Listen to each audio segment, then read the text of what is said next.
Confessor, escritor, eclesiástico e fundador da Ordem dos Cartuchos. Ele nasceu em Colônia por volta do ano de 1030. Morreu em 6 de outubro de 1101. Ele é geralmente representado com uma caveira nas mãos, um livro e uma cruz, ou coroado com 7 estrelas, ou com um rolo com o emblema Obonitas. Sua festa é mantida no dia 6 de outubro. Temos poucas informações sobre a infância e juventude de São Bruno. Nascido em Colônia, ele teria estudado no colégio da cidade, ou colegial de São Cunibert. Ainda muito jovem, ele foi completar sua educação em Reims, atraído pela reputação da escola episcopal e de seu diretor, Harriman. Lá, ele terminou seus estudos clássicos e se aperfeiçoou nas ciências sagradas, que naquela época consistiam principalmente no estudo da Sagrada Escritura e dos padres. Ele se tornou, de acordo com o testemunho de seus contemporâneos, erudito tanto na ciência humana quanto na divina. Com sua educação concluída, São Bruno retornou à Colônia, onde foi provido com um cônego em São Cunibert, e, de acordo com a opinião mais provável, foi elevado à dignidade sacerdotal. Isso foi por volta do ano de 1055. Em 1056, o bispo Gervais o chamou de volta a Reims para ajudar seu antigo mestre Harriman na direção escolar. Este último já estava voltando sua atenção para uma forma de vida mais perfeita, e quando ele finalmente deixou o mundo para entrar na vida religiosa em 1057, São Bruno se viu chefe da escola episcopal, ou écolâtre, um posto difícil, pois era elevado, pois incluía a direção das escolas públicas e a supervisão de todos os estabelecimentos educacionais da diocese. Por cerca de 20 anos, de 1057 a 1075, ele manteve o prestígio que a escola de Reims alcançou sob seu antigo mestre, Remy de Auxerre, Uqbert de Saint-Arnaud, Gebert e, por último, Harriman.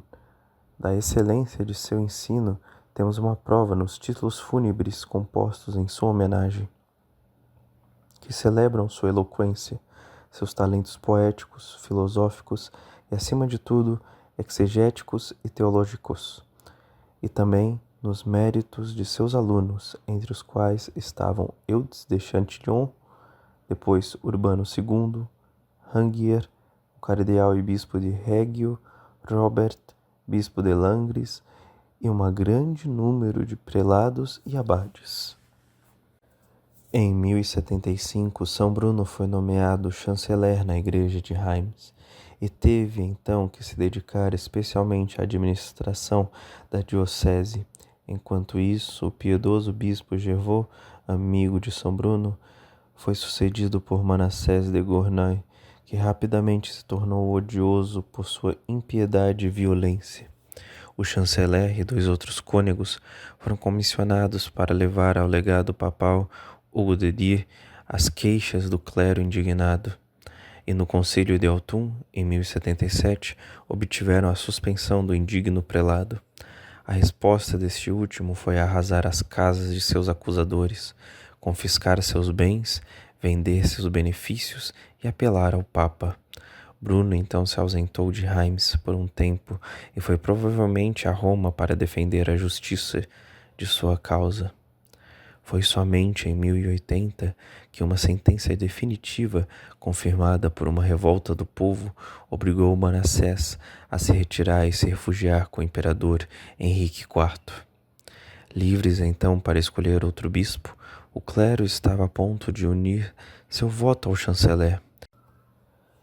Ele, no entanto, tinha projetos muito diferentes em vista. De acordo com uma tradição preservada na Ordem dos Cartuchos, Bruno foi persuadido a abandonar o mundo pela visão de um prodígio célebre. Popularizado pelo pincel de Lesueur, a tripla ressurreição do médico parisiense Raymond Diocles.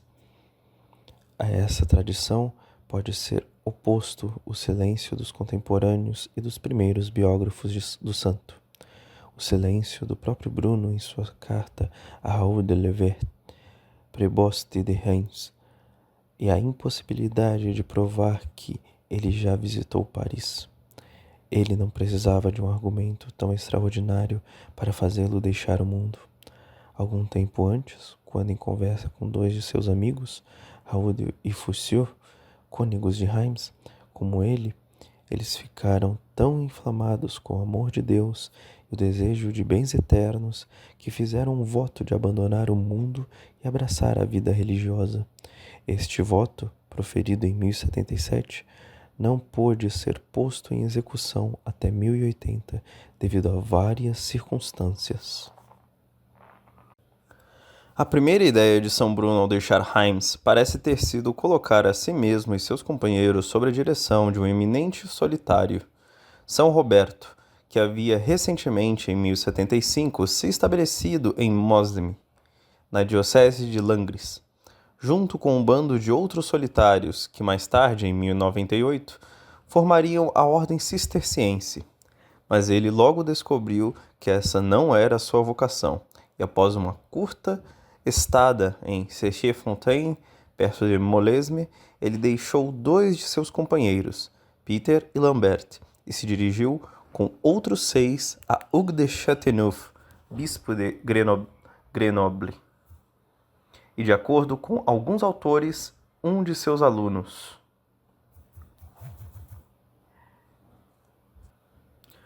O bispo, a quem Deus havia mostrado esses homens em um sonho, sob a imagem de 7 estrelas, conduziu e instalou-os ele mesmo, 1084, em um local selvagem nos Alpes de Dauphiné, chamado Chartreuse, a cerca de 4 léguas de Grenoble, no meio de rochas escarpadas e montanhas quase sempre cobertas de neve.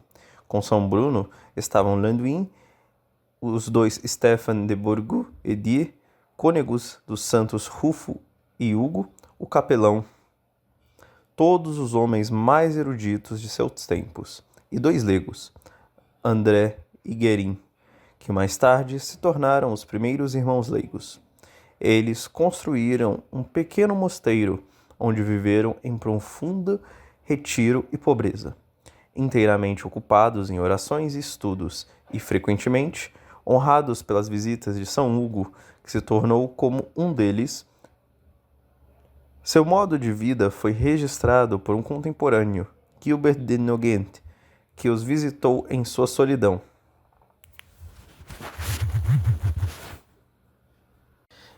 Enquanto isso, outro aluno de São Bruno, Eudes de Chantillon, tornou-se papa sob o nome de Urbano II, 1088.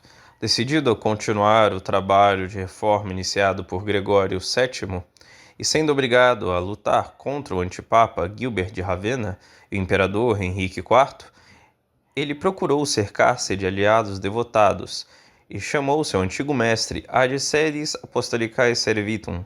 Assim, o solitário viu-se obrigado a deixar o local onde havia passado mais de 6 anos em retiro, seguido por uma parte de sua comunidade que não conseguia decidir viver separado dele, em 1090. É difícil atribuir o lugar que ele então ocupava na corte pontifícia, ou sua influência nos eventos contemporâneos, que era inteiramente oculta e confidencial. Hospedado no palácio do próprio Papa e admitido em seus conselhos, encarregado, além disso, dos outros colaboradores, na preparação de assuntos para numerosos conselhos deste período, devemos dar-lhe algum crédito por seus resultados. Mas ele sempre teve o cuidado de se manter em segundo plano, e embora pareça ter assistido ao Concílio de Benevento, março de 1091, não encontramos evidências de que ele tenha estado presente no Concílio de Troja, março de 1093, Piacenza, março de 1095, de Clermont, novembro de 1095. Sua parte na história é apagada. Tudo o que podemos dizer com certeza é que ele apoiou com todo o seu poder o soberano pontífice em seus esforços pela reforma do clero, esforços inaugurados no Concílio de Melfi de 1089 e continuados no de Benevento. Pouco tempo depois da chegada de São Bruno, o Papa foi obrigado a abandonar Roma diante das forças vitoriosas do imperador e do antipapa. Ele se retirou com toda a sua corte para o sul da Itália. Durante a viagem, o antigo professor de Reims atraiu a atenção do clero de Reggio, na Calábria, que tinha acabado de perder seu arcebispo Arnulfo em 1090, e seus votos foram dados a ele. O Papa e o príncipe normando, Roger, duque da Apulia, aprovaram fortemente a eleição e pressionaram São Bruno a aceitá-la. Em uma conjuntura semelhante em Reims, ele escapou pela fuga. Desta vez, ele escapou novamente, fazendo com que Rangier, um de seus antigos alunos, fosse eleito, que felizmente estava por perto, na abadia beneditina de La Cava, perto de Salerno. Mas ele temia que tais tentativas fossem renovadas. Além disso, ele estava cansado da vida agitada que lhe era imposta, e a solidão sempre o convidava. Ele implorou, portanto, e depois de muito trabalho, obteve a permissão do Papa para retornar novamente à sua vida solitária. Sua intenção era se juntar a seus irmãos em Dauphiné, como uma carta endereçada a eles deixa claro. Mas a vontade de Urbano II o manteve na Itália, perto da corte papal, para onde ele poderia ser chamado em caso de necessidade. O local escolhido para seu novo retiro por São Bruno e alguns seguidores que se juntaram a ele foi na diocese de Esquilace, em costa leste da grande cadeia que atravessava a Calábria de norte a sul, em um vale alto de 3 milhas de comprimento e 2 de largura, coberto de floresta. Os novos solitários construíram uma pequena capela de tábuas para suas reuniões piedosas e, nas profundezas da floresta, cabanas cobertas de lama para suas habitações. Uma lenda diz que São Bruno, enquanto orava, foi descoberto pelos cães de Roger, grande conde da Sicília e Calábria e tio do duque da Apulia, que estava então caçando nas redondezas e que, assim, aprendeu a conhecê-lo e venerá-lo. Mas o conde não precisou esperar por essa ocasião para conhecê-lo, pois foi provavelmente a seu convite que os novos solitários se estabeleceram em seus domínios. No mesmo ano, em 1091, ele os visitou, fez de uma concessão das terras que ocupavam e uma amizade próxima foi formada entre eles. Mais de uma vez, São Bruno foi a Mileto para participar das alegrias e tristezas da nobre família, para visitar o conde quando ele estava doente, em 1098 e 1101, e para batizar seu filho, Roger, em 1097, o futuro rei da Sicília. Mas, mais frequentemente, foi Roger quem foi para o deserto para visitar seus amigos, e, quando, por sua generosidade, o mosteiro de Santo Estevão foi construído, em 1095, perto do eremitério de Santa Maria, foi erguido ao lado uma pequena casa de campo, no qual ele gostava de passar o tempo livre do governo de seu estado. Enquanto isso, os amigos de São Bruno morreram um após o outro. Urbano II, em 1099, Landuin, o prior da grande Chartreuse, seu primeiro companheiro, em 1100, o conde Roger, em 1101. Seu próprio tempo estava próximo. Antes de sua morte, ele reuniu pela última vez seus irmãos ao seu redor e fez, na presença deles, uma profissão de fé católica, cujas palavras foram preservadas. Ele afirma com ênfase especial sua fé no mistério da Santíssima Trindade e na presença real de Nosso Senhor e Salvador na Sagrada Eucaristia. Um protesto contra as duas heresias que haviam perturbado aquele século: o triteísmo de Rosselin e a empanação de Berengário.